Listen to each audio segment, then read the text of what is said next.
आज की कहानी बहुत ही रहस्यमयी और दिल को दहला देने वाली है। इस कहानी में एक कब्र है जिसमें से एक लाश खुद निकलकर अपनी पहचान करवा देती है। वो बताती है कि मेरी कत्ल की जांच पड़ताल की जाए, और यही लगता था कि शायद नियति को भी यही मंजूर था। एक शातिर कातिल ने पूरी कोशिश की थी अपने जुर्म को छुपाने के लिए, लेकिन वो कहते हैं ना कि सच्चाई को कितना भी नीचे दफन कर दिया जाए, लेकिन एक दिन ऐसा आता है कि सच्चाई सबके सामने आ ही जाती है। इस कहानी में प्यार, धोखा, षड्यंत्र और इन सब की मिली जुली एक ऐसी कहानी है जिसे सुनकर आप लोगों का भी दिल दहल उठेगा। एक लड़की जिसने प्यार किया था, सच्चा प्यार किया था, लेकिन उसके प्यार की मंजिल उसे मिल ही नहीं पाई। उसे मिला तो सिर्फ धोखा। इस कहानी की सबसे हैरान कर देने वाली बात तो ये थी, जो अपराधी था उसके साथ उसके घर वाले उसका विरोध करने के बजाय उस जुर्म में उसका साथ देते हैं। ये कहानी अपने आप में ही एक सबक है कि किसी को प्यार करने से पहले, उसका भरोसा करने से पहले कई बार सोचा जाए, उसकी जांच पड़ताल कर ली जाए,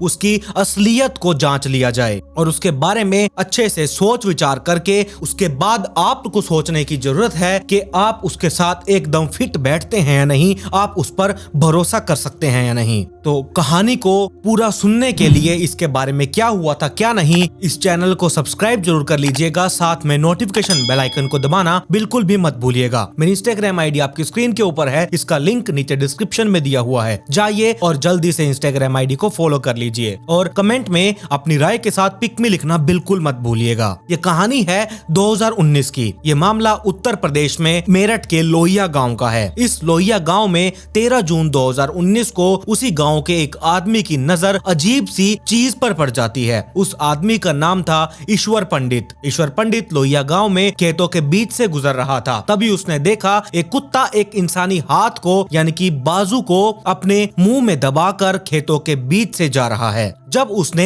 ये मंजर देखा तो उसको एकदम झटका सा लगा, क्योंकि इस तरह से एक कुत्ते के मुंह में इंसानी हाथ होना ये कोई स्वाभाविक घटना नहीं थी। ये सच में एक बहुत हैरान कर देने वाली बात थी। उन्हें बड़ी हैरानी हुई कि आखिरकार ये क्या मामला है। अगर किसी की लाश दफनाई गई है और कुत्ते ने उसे खोद कर निकाला है तो ये लाश के लिए अच्छा नहीं है। ये बहुत ही एक दुख वाली घटना है। ईश्वर पंडित ने इस घटना के बारे में गांव वालों को बताया और पुलिस वालों को भी इसकी जानकारी दे दी गई। गांव वालों के बीच ये बात बहुत तेजी से फैल चुकी थी। मेरठ के पुलिस वाले तुरंत उस गाँव में पहुंचे और उस एरिया की छानबीन शुरू कर दी गई जहाँ से कुत्ते को जाते हुए देखा गया था। और उसी छानबीन के दौरान पुलिस वालों ने यह नोटिस किया कि उसी गांव के रहने वाले एक दूसरे आदमी जिसका नाम समीर अहमद है, उसके खेत में कुछ मिट्टी खुदी हुई पड़ी है और उसे देखकर ऐसा लग रहा था कि शायद इस मिट्टी को जानवरों ने ही खोदा होगा। तो पुलिस वालों को लगा जिस तरह से उस कुत्ते के मुंह में इंसानी हाथ था तो हो ना हो इस जगह पर किसी न किसी की डेड बॉडी तो जरूर मिलेगी। पुलिस वालों ने बिना वक्त गवाए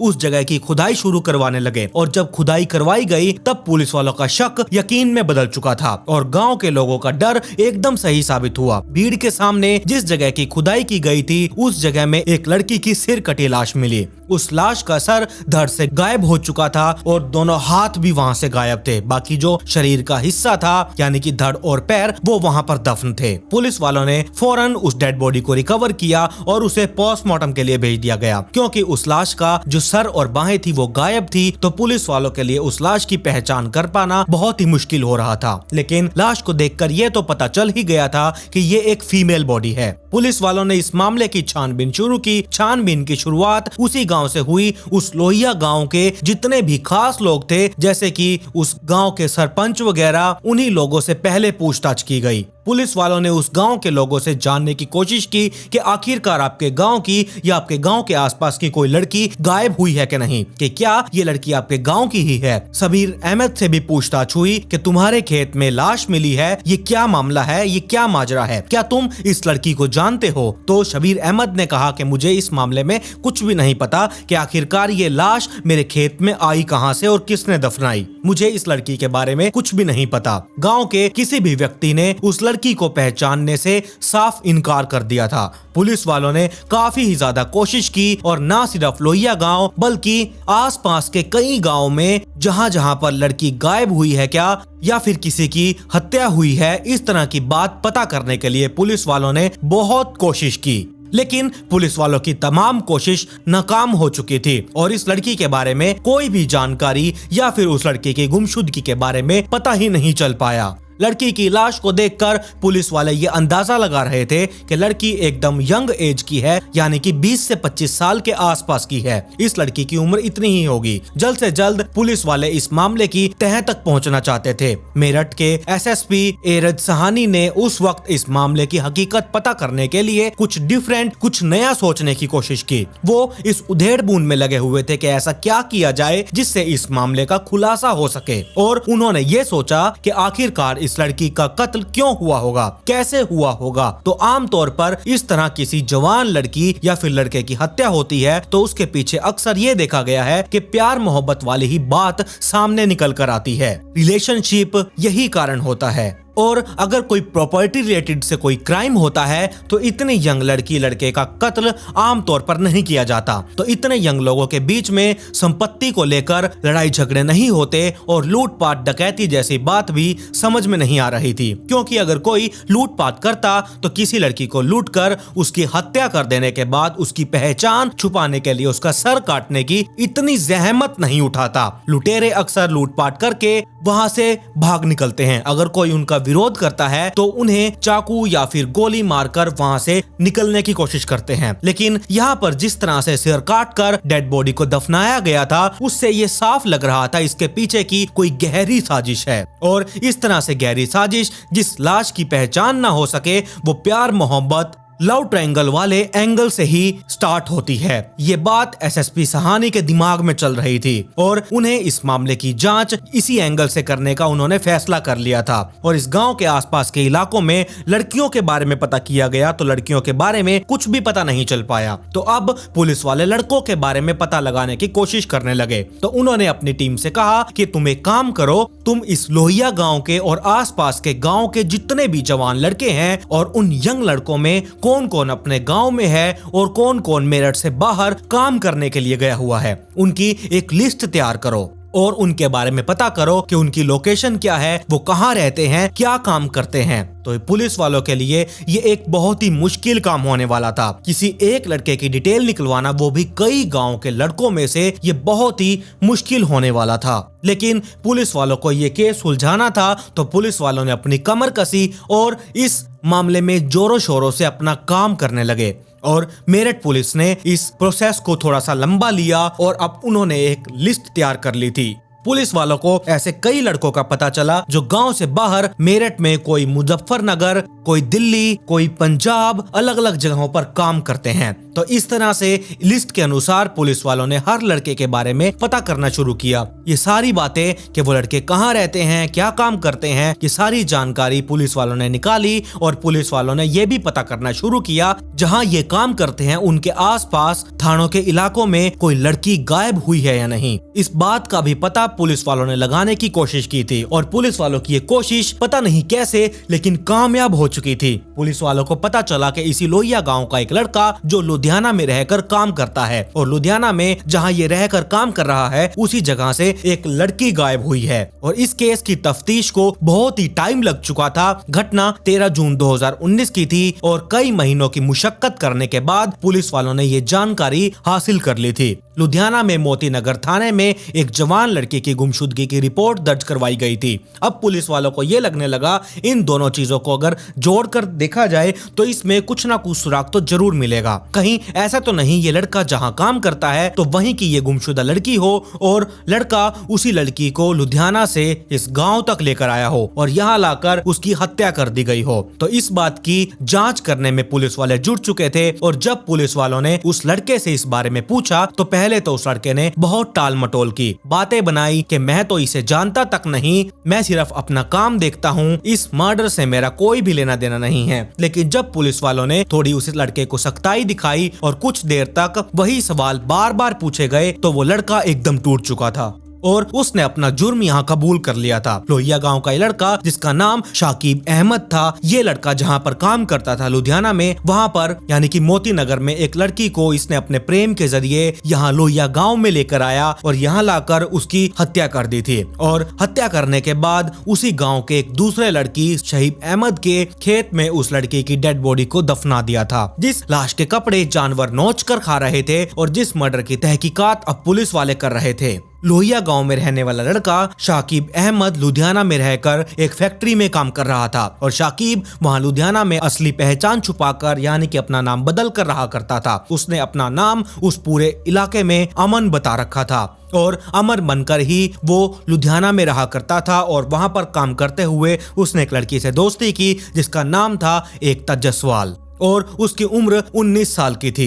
एकता पंजाब के लुधियाना के खालसा कॉलेज की बीकॉम सेकंड ईयर की स्टूडेंट थी और शाकिब के साथ उस लड़की की दोस्ती हुई और दोस्ती फिर प्यार में बदल गई और धीरे धीरे ये दोनों एक दूसरे के बहुत नजदीक आ चुके थे। और जब दोनों में प्यार बढ़ चुका था तब अमन ने कहा कि हम यहाँ से भाग चलते हैं क्योंकि हमें नहीं लगता कि हमारे घर वाले इस शादी के लिए मानेंगे। एकता को भी लगा कि अमन अब ठीक कह रहा है, उसे भी यही लग रहा था कि उसके घर वाले कभी भी अमन से उसकी शादी नहीं होने देंगे और वो अपने प्यार की बातों में आ गई और अमन उस लड़की को लेकर सीधा मेरठ के पास एक कस्बा है गोराला, वहां पर चला गया और गोराला में जाकर उसने एक मकान किराए पर लिया और ये दोनों अब साथ साथ रहने लगे थे। ये लड़की जो एकता जसवाल थी, ये अपने घर से जब भागी थी तो ये लगभग 25 लाख रुपए के जेवर और कैश और दूसरी कीमती चीजें लेकर भागी थी क्योंकि अमन ने इसे कहा था हमें नई जिंदगी की शुरुआत करने के लिए कुछ पैसों की जरूरत होगी और अगर कुछ पैसे तुम अपने घर से लाओगी तो हमारा काम आसान हो जाएगा। लड़की ने अपने ही घर में एक तरह से कहा जाए तो उसने चोरी कर ली थी और 25 लाख रुपए के जेवर कैश लेकर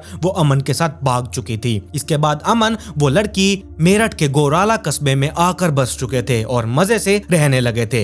1 महीने तक दोनों पति पत्नी की तरह गोराला में एक किराए के मकान में रह रहे थे। 1 महीने के बाद ईद का त्योहार आया और ईद के आने के बाद अमन उर्फ शाकिब को लगा कि अब हमें अपने घर चलना चाहिए और जो एकता जसवाल थी वो भी काफी दिनों से अमन के घर जाने के लिए और उसके माता पिता से मिलने के लिए जिद भी कर रही थी। तो शाकिब ईद के दिन उस लड़की को यानी कि एकता जसवाल को अपने घर लोहिया गांव लेकर चला गया और वहां पहुंचने के बाद जब उसने देखा कि अमन दरअसल अमन नहीं बल्कि शाकिब है तो उसके पैरों तले जमीन खिसक चुकी थी। उसको एहसास हुआ कि जिस लड़के से वो इतना प्यार करती है, जिसके लिए उसने अपना घर बार अपने माँ बाप को छोड़ा, उसी ने उसके साथ धोखा किया। उसने आज तक एकता से अपनी पहचान छुपा कर जो रखी थी वो आज तक मुझे धोखा देता आ रहा था। इस खुलासे ने एकता को बहुत बड़ा जोर का झटका दिया और अमन जिसकी हकीकत अब शाकिब के रूप में उसके सामने आ चुकी थी, उससे एकता बहुत नाराज हो चुकी थी। एकता और शाकिब के बीच बहुत ज्यादा लड़ाई झगड़े हुए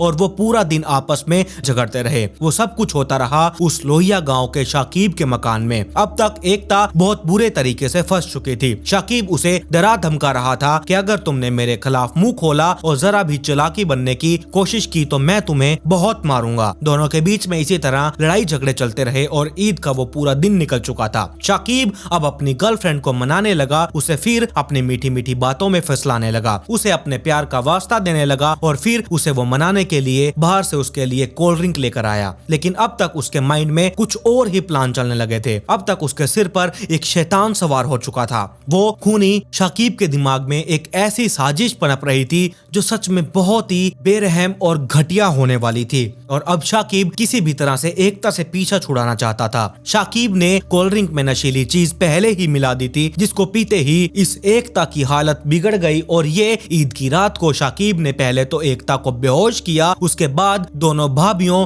किस्मत और रेशमा ने मिलकर एकता के कपड़े उतारे और फिर शाकिब अपने दोस्तों की मदद से एकता को खेतों में लेकर चला गया और इन सब लोगों ने मिलकर उस मासूम बेकसूर लड़की एकता जसवाल को उसका गला रेत कर उसे मौत के घाट उतार दिया और बाद में उसका सर उसके धड़ से अलग कर दिया गया। इतनी बर्बरता और क्रूरता से उस एकता के प्रेमी यानी कि शाकिब ने और उसके कुछ दोस्तों ने उसके रिश्तेदारों की मदद से उसे मार दिया गया। लेकिन ये क्रूरता यहीं पर खत्म नहीं हुई। ये एकता अमन से कुछ इतना प्यार करती थी, उसने अमन का नाम अपने हाथ पर गुदवा रखा था। जब अमन ने उस एकता की हत्या कर दी तब उसे लगा कि एकता का सर तो मैं कहीं पर ठिकाने लगा दूंगा जिससे एकता की पहचान नहीं हो पाएगी। लेकिन इस हाथ पर तो अमन लिखा हुआ है, अगर ये डेड बॉडी बॉडी किसी के हाथ लग गई तो मैं तो पकड़ा जाऊंगा, इसीलिए ये सब सोचकर अमन ने एकता का सर धड़ से अलग करने के बाद उसके हाथों को भी धड़ से काट कर अलग कर दिया था। और इस तरह से एकता का धड़ उन्होंने रातों रात उस लोहिया गांव के खेत में दफना दिया था।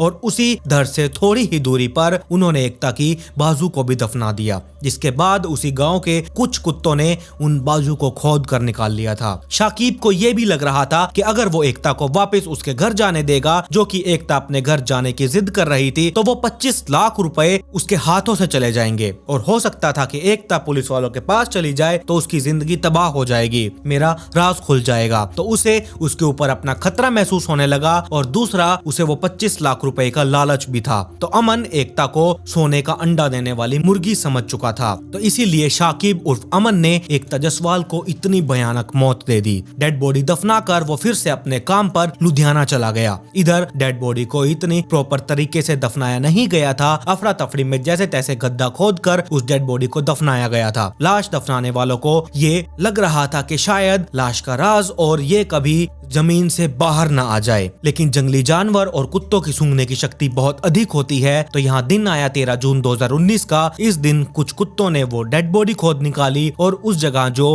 बाजू दफन थी वो भी उन्होंने खोद निकाली थी। और इस बार को जो लाश से अलग दफनाई गई थी उसको कुत्ता अपने ही मुंह में दबाकर लेकर जा रहा था। और ये जब मंजर उसी गाँव में रहने वाले ईश्वर पंडित ने देखा था तो उन्होंने पुलिस वालों को सूचना दे दी थी और इस मामले का इस तरह से खुलासा किया गया। तो कुल मिलाकर एक लड़की जो अपने प्रेमी पर हद से ज्यादा भरोसा किया करती थी, जिसने अपने प्रेमी को अपने माँ बाप के प्यार से भी ऊपर रखा और अपने माँ बाप को एक तरह से धोखा देकर अपने प्रेमी के साथ भाग चुकी थी, उस लड़की का अंत इतना बुरा और इतना खतरनाक, इतना भयानक हुआ था। तो ये कहानी सच में उन प्यार करने वालों के लिए तो आंखें खोल देने के लिए है। अब आप लोग देख लीजिए आप लोगों ने क्या करना है, आप लोग क्या चाहते हैं, ऐसे ही किसी पर भरोसा कर लेंगे या फिर उसकी पहले जांच पड़ताल करेंगे। तो ये थी पूरी कहानी एकता जसवाल की। आप लोगों का इस कहानी के बारे में क्या राय है, क्या कहना है, मुझे कमेंट सेक्शन में जरूर बताइएगा। अगर आज आप इस चैनल पर पहली बार आए हैं तो चैनल को सब्सक्राइब कर लीजिए, साथ में नोटिफिकेशन बेल आइकन को दबाना बिल्कुल भी मत भूलिएगा। मेरी इंस्टाग्राम आईडी आपकी स्क्रीन के ऊपर है, इसका लिंक नीचे डिस्क्रिप्शन में भी दिया हुआ है, जाइए जल्दी से इंस्टाग्राम आईडी को भी फॉलो कर लीजिए। खैर, पिछली वीडियो का शाउट आउट राहुल को, कमेंट पिक में to get a shout out in next video. मिलते हैं ऐसी ही एक और चौंका देने वाली इंटरेस्टिंग स्टोरी के साथ।